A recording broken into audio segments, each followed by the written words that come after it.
Birinə bağlanmalı deyildin, götdün bağlandın. Bir şeyə bağlanmalı deyildin, bağlandın. Hə? Sonra bəla qayçısı gəlib onu ağrıda kəsir. Sən o bəlanı özünə özün yaratdın. Çünki sən bu dünyadan köçəndə bağlılıqlardan azad getməlisən. Allah görür ki, sən özünü bağlayırsan.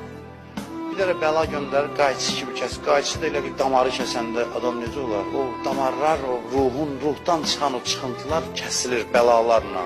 Bir-birinə bağlanıb yersiz, o bağlandığı adamdan 100 cür saymamazlıq görəcək.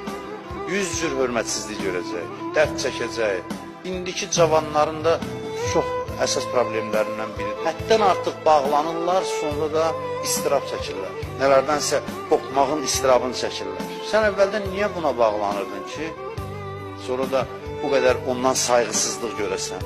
Ağrıda qopardılar insanı. Adamın həyatında əziyyət olar, amma əziyyət qanqaraldan əziyyət olmamalı.